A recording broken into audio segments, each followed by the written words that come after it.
Sinceramente, fica muito difícil acreditar no que estamos vendo. Cada dia que passa é uma surpresa. Aquele Ciro Gomes, que ficava falando nas redes sociais contra o PT e o Lula, deve ter sido abduzido, levado para outro planeta, para Alpha Centauri, ou até mesmo para uma galáxia bem distante. No lugar dele, foi colocada uma entidade, um espírito, ou um extraterrestre na réplica do corpo dele, porque não é possível que estamos falando da mesma pessoa. Por unanimidade, nós tomamos uma decisão. E eu gravo esse vídeo para dizer que acompanho a decisão do meu partido, o PDT. Frente às circunstâncias, é a última saída. O que vemos é duro e cômico ao mesmo tempo. Políticos vira-latas, na cara dura mesmo. Esse é o espelho da velha política nacional.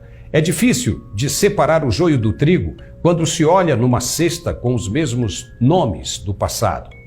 Senhor Ciro Gomes, que papelão, hein? Disse que ia se retirar da política e deu o último tiro. Porque depois dessa, não há mais ninguém no mundo que possa acreditar em suas palavras. É impressionante a cara de pau com que este senhor vai olhar para os eleitores de agora em diante.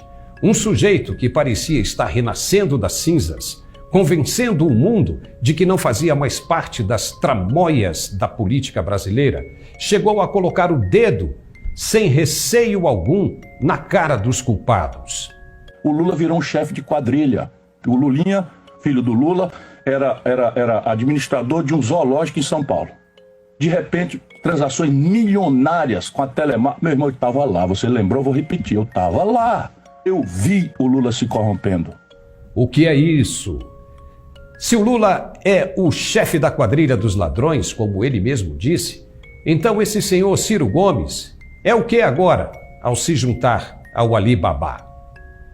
Se um cara diz que viu o outro se corromper, que acusou os filhos do chefe de roubarem e enriquecerem ilicitamente, que o PT roubou e que ainda pretende roubar para sempre, que destruiu o país, nas próprias palavras, e agora decide se juntar aos que ele acusou de criminosos, mesmo sabendo dos verdadeiros propósitos, não seria o senhor Ciro farinha do mesmo saco? Ao que parece é muito grave, pois quem acusou esteve com más intenções o tempo todo, como no tempo em que dizia que não conhecia o Foro de São Paulo. E nós mostramos aqui ele mesmo dizendo que participou das reuniões do grupo por diversas ocasiões. É por isso que Ciro Gomes nunca saiu do terceiro lugar. Quem o conhece bem não vota nele. Ainda mais agora que o mundo conta com a internet, onde tudo ficará gravado.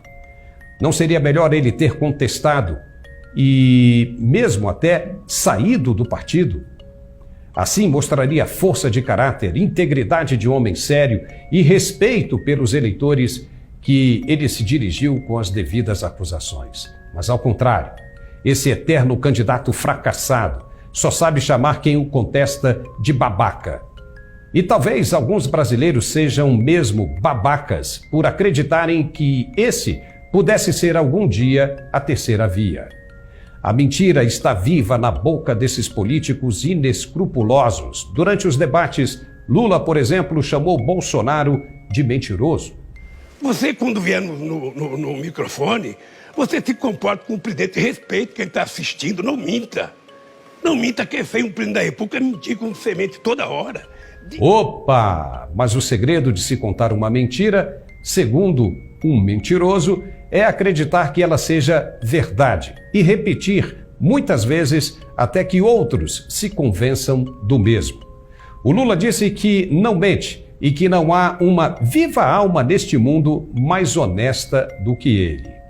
Eu, quando namorava, muito tempo atrás, no Luxemburgo, eu tinha uma garruchinha 22, porque eu andava do Parque Bristo até a Vila Oliveira a pé meia-noite. Eu namorava até as 11h30.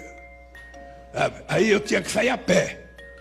Era longe, Paca, e não tinha ônibus, era a pé. Então eu tinha uma garruchinha, colocava ela aqui dentro. Tirava as balas com medo que ela estourasse alguma coisa aqui dentro. Mas não foi o mesmo Lula quem disse que nunca usou uma arma na vida?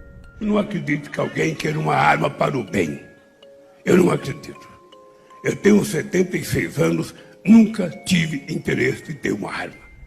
Mentem e mentem muito, do mesmo jeito, negando até a morte, chegam a contestar os instrumentos da lei, dizendo que todas as delações premiadas foram mentiras, que a Odebrecht, por exemplo, não liberou dinheiro para propinas, mesmo com o dono da empreiteira revelando que mais de 300 milhões de reais da companhia foram alocados para a corrupção.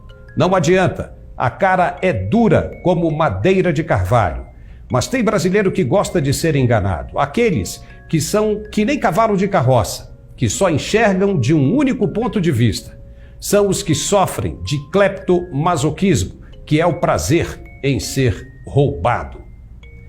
Até quem foi para o exterior fugindo da vida ruim que os governos anteriores proporcionaram, votaram no mesmo partido que os forçou a sair do país. Quem vai entender isso?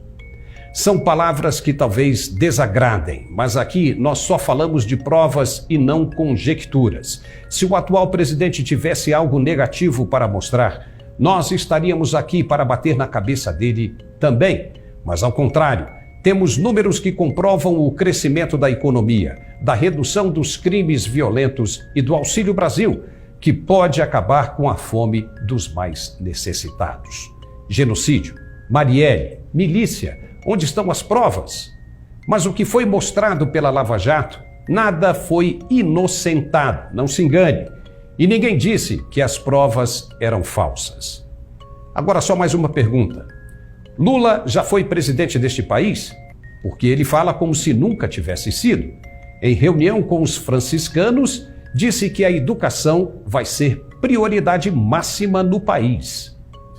E a educação vai voltar a ser prioridade zero nesse país. Ou seja, nós vamos cuidar da educação, porque é a partir da educação que a gente vai transformar o povo brasileiro. Uou! Mas ele já esteve eleito por 2 vezes e a Dilma 1 vez e meia. Foram 14 anos no poder. E por que não fizeram para a educação o que estão prometendo hoje? Depois de 14 anos, por que não fizeram?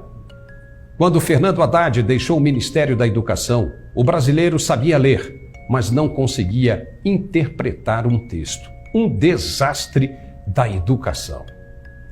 Existe um ditado que diz o seguinte: quem nasce para lagartixa nunca chega a jacaré. Pense de que lado você está. Muito obrigado e até a próxima.